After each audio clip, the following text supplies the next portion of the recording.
या दबंगई के आधार पर गुंडे बदमाशों का सहयोग लेकर यह काम करना चाहते हैं। सब तो सब न्यायपालिका, इलाहाबाद हाई कोर्ट में भी हुड़दंग इन्हीं के लोगों ने मचाया था, इन्हीं के लोगों ने हुड़दंग मचाया था। तो वहां के चीफ जस्टिस को, हाई कोर्ट के चीफ जस्टिस को सेना बुलानी पड़ी थी। मई 1995 में यही मायावती जी हैं उस समय सरकार में शामिल थी। जब गठबंधन टूट गया तो गेस्ट हाउस में इन्हीं समाजवादी पार्टी के लोगों ने मायावती जी पर हमला बोला था और उस समय भारतीय जनता पार्टी ने बचाने का काम किया था। बहनों भाइयों, मायावती जी, कम से कम यह एहसान आपको नहीं भूलना चाहिए। आपकी जान यदि किसी ने बचाई थी तो भाजपा के लोगों ने, स्वर्गीय ब्रह्मदत्त द्विवेदी ने बचाई थी। यह सब सारे प्रमाण हैं। यह हालत है इनकी। अब ये लोग सरकार चलाएंगे, किसके हाथों में उत्तर प्रदेश की बागडोर जानी चाहिए? बहनों भाइयों, इसका फैसला आपको करना है। महंगाई तो नहीं बढ़ रही है ना, कि बढ़ रही है? बढ़ रही है। आपको मालूम है कि नहीं, केंद्र में कांग्रेस नेतृत्व की यूपीए सरकार जो काम कर रही है उसको सपा और बसपा दोनों समर्थन देने का काम कर रहे हैं। महंगाई के लिए केवल कांग्रेस जिम्मेदार नहीं है, बल्कि समाजवादी पार्टी और बहुजन समाज पार्टी, यह दोनों जिम्मेदार है। आप लोगों ने इस आजाद भारत के इतिहास में लगातार 6 वर्षों तक भारत माता के लाल पंडित अटल बिहारी वाजपेयी की भी सरकार देखी है। बहनों भाइयों, कौन मां का लाल इस सच्चाई को नकार पाएगा कि आजाद भारत के इतिहास में लगातार 6 वर्षों तक महंगाई को बांधे रखने में भी किसी भारत माता के लाल ने सफलता प्राप्त की तो भारत माता के लाल का नाम है पंडित अटल बिहारी वाजपेयी, जिसने 6 वर्षों तक महंगाई को पूरी तरह से बांधे रखने में सफलता प्राप्त की। क्या कारण है? जब जब कांग्रेस आती है तब तब महंगाई तेजी के साथ बढ़ने लगती है। क्या कारण है? और जब भाजपा की सरकार आती है तो महंगाई रुक जाती है। बहनों भाइयों, सबसे बड़ा कारण है गलत आर्थिक नीतियां, गलत आर्थिक नियोजन और भ्रष्टाचार। मैं 2 बातों की चर्चा नहीं करूंगा भ्रष्टाचार के बारे में, रोज अखबार में आप पढ़ते होंगे। एक से एक घोटाले, कॉमनवेल्थ गेम का घोटाला, 2G स्पेक्ट्रम का घोटाला, आदर्श सोसाइटी का घोटाला, अरे क्या क्या, केजी बेसिन का घोटाला। बड़े घोटालों का तांता लगा हुआ है। किसी सरकार के कार्यकाल में मैं समझता हूं कि ऐसी नौबत नहीं आई हो। और आए दिन मंत्री जेल जा रहे हैं। और उस समय के जो खजाने के मंत्री थे, वित्त मंत्री चिदंबरम साहब, तो आज आप सुन लीजिए, वह भी तिहाड़ जेल जाने के लाइन में खड़े हैं। कब चले जाएंगे कुछ कहा नहीं जा सकता है। अब जल्दी ही उसके संबंध में बहस होकर फैसला होने वाला है। और हमारे प्रधानमंत्री मनमोहन सिंह जी, जिसमें 2 वर्ष यूपीए कार्यकाल के समाप्त हुए थे, यूपीए 2 यानी दूसरी बार जो सरकार बनी है, जब 2 साल समाप्त हुए, इन्होंने एक रिपोर्ट कार्ड जारी किया और यह कहा कि भ्रष्टाचार के खिलाफ हम लड़ने के लिए पूरी तरह से तैयार हैं। हम लड़ेंगे भ्रष्टाचार से।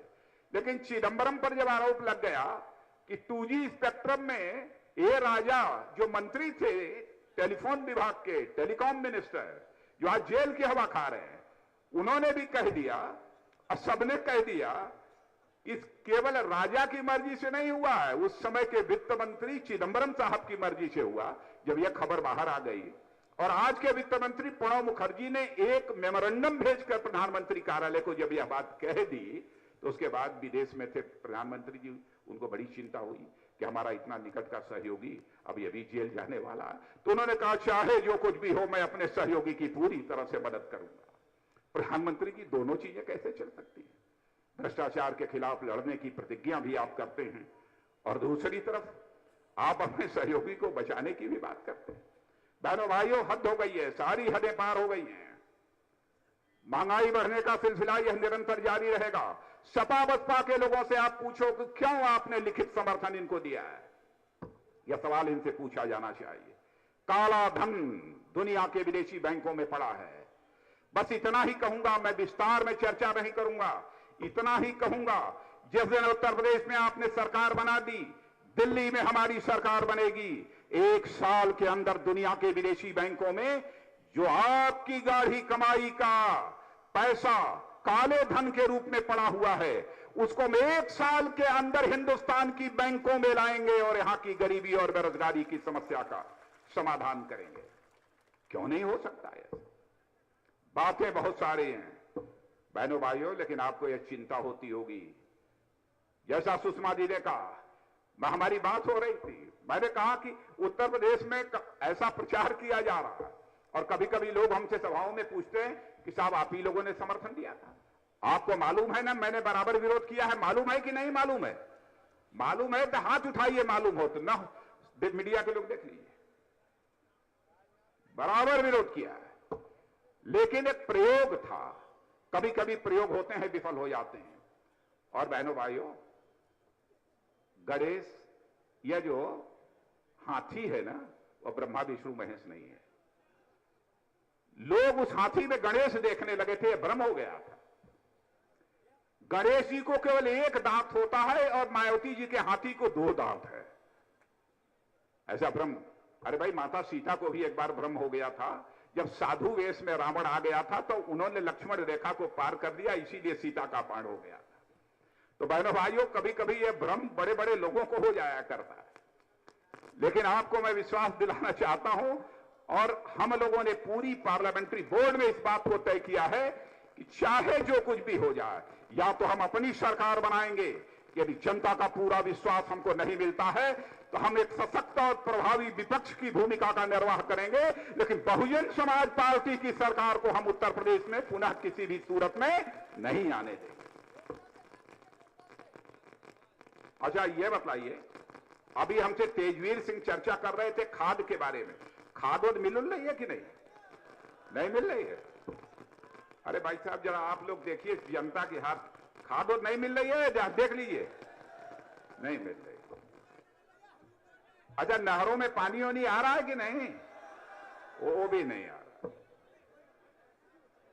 अब बीज यूज सस्ता उस्ता मिल गया, वो भी नहीं मिला। अच्छा, ये बतलाइए, लाल कार्ड पीला कार्ड बिना पैसा वैसा दिए मिल जाता है ना? वो भी नहीं मिलता। अच्छा, ये बताइए, खसरा खतौनी बिना पैसा दिए मिल जाती है ना? वो भी नहीं। और क्या भैया? अच्छा, विधवा पेंशन और ये वृद्धावस्था पेंशन वगैरह तो बिना पैसा वैसा दिए मिल जाता है? नहीं मिलता।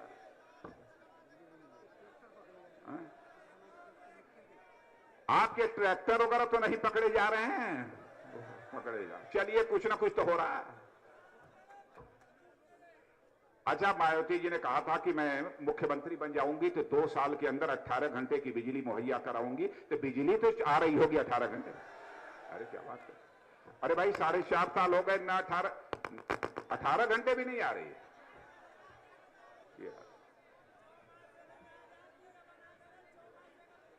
यह हालत हो गई। अच्छा, बिजली नहीं आ रही है तो बिजली का बिल तो आ रहा है। अरे तुम मजा लीजिए, कुछ ना कुछ तो आ रहा है। जमीन अधिग्रहण, अरे टप्पल में गोली चलवाई। बहनों भाइयों, मैं वह भी आंकड़ा आपके सामने रख देना चाहता हूं, आपकी आंख खुल जाएगी। कितनी गोली चलवाई है इन्होंने। अभी आता हूं, ट्रैक्टर पर आता हूं, घबराइए मत। पुलिस फायरिंग में मायावती के शासनकाल में, कान खोलकर सुन लीजिए, पुलिस फायरिंग में मारे गए लोगों की सर्वाधिक संख्या यदि किसी राज्य में है तो वह भारत में है।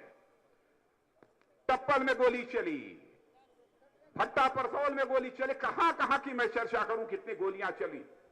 और जम्मू कश्मीर में जहां आतंकवादी मारे जाते हैं, वहां से भी अधिक कहीं किसी राज्य में लोग मारे गए हैं तो उत्तर प्रदेश में मारे गए हैं। 2009 का आंकड़ा, अब मेरा आंकड़ा नहीं है, गृह मंत्रालय भारत सरकार का है, नेशनल क्राइम रिपोर्ट ब्यूरो जो है उसकी रिपोर्ट है कि 2009 में पुलिस फायरिंग की 637 घटनाएं, 637 घटनाएं हुई और जम्मू कश्मीर में केवल 147 हुई।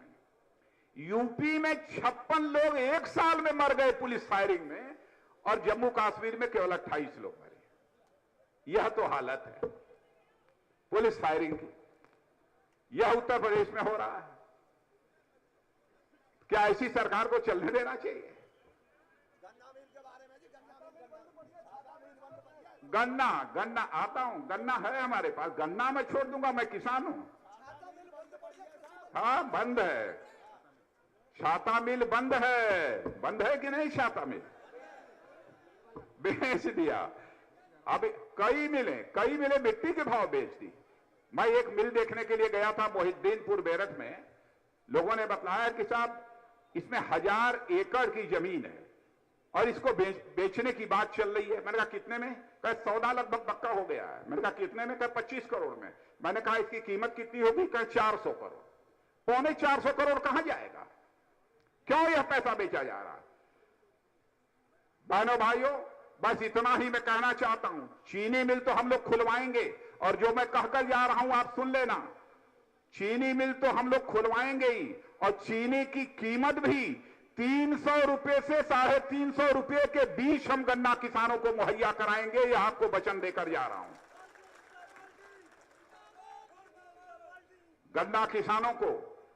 गन्ना किसानों के अलावा सारे किसान भी ध्यान से इस बात को सुन ले मारी। जो मैं कहने जा रहा हूं केवल वादा नहीं है। मध्य प्रदेश में हमारी सरकार है, इस काम को हम कर रहे हैं। कर्नाटक में हमारी सरकार है, वहां हम कर रहे हैं। छत्तीसगढ़ में हमारी सरकार है, वहां हम कर रहे हैं। क्या कर रहे हैं?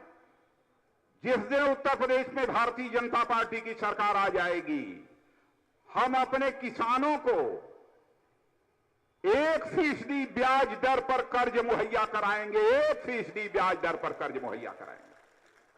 इस काम को हम कर रहे हैं। जवानों को छोटा मोटा व्यापार करने के लिए 3% ब्याज दर पर हम जवानों के लिए कर्ज मुहैया कराएंगे। और 1 साल के अंदर 5 साल के अंदर, 1 साल नहीं 5 साल के अंदर हम लोगों ने जो हिसाब लगाया है 40 लाख से 50 लाख, यह हम यह रोजगार के नए जवानों के लिए अवसर पैदा करेंगे। आपको यह मैं विश्वास दिलाना चाहता हूं। हम नौजवानों को भी रोजगार देंगे।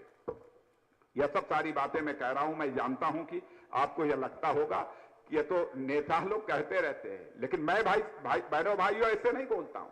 हिसाब किताब करने के बाद, सब कुछ लगाने के बाद तभी मैं बोलता हूं, नहीं तो मैं बोलता ही नहीं।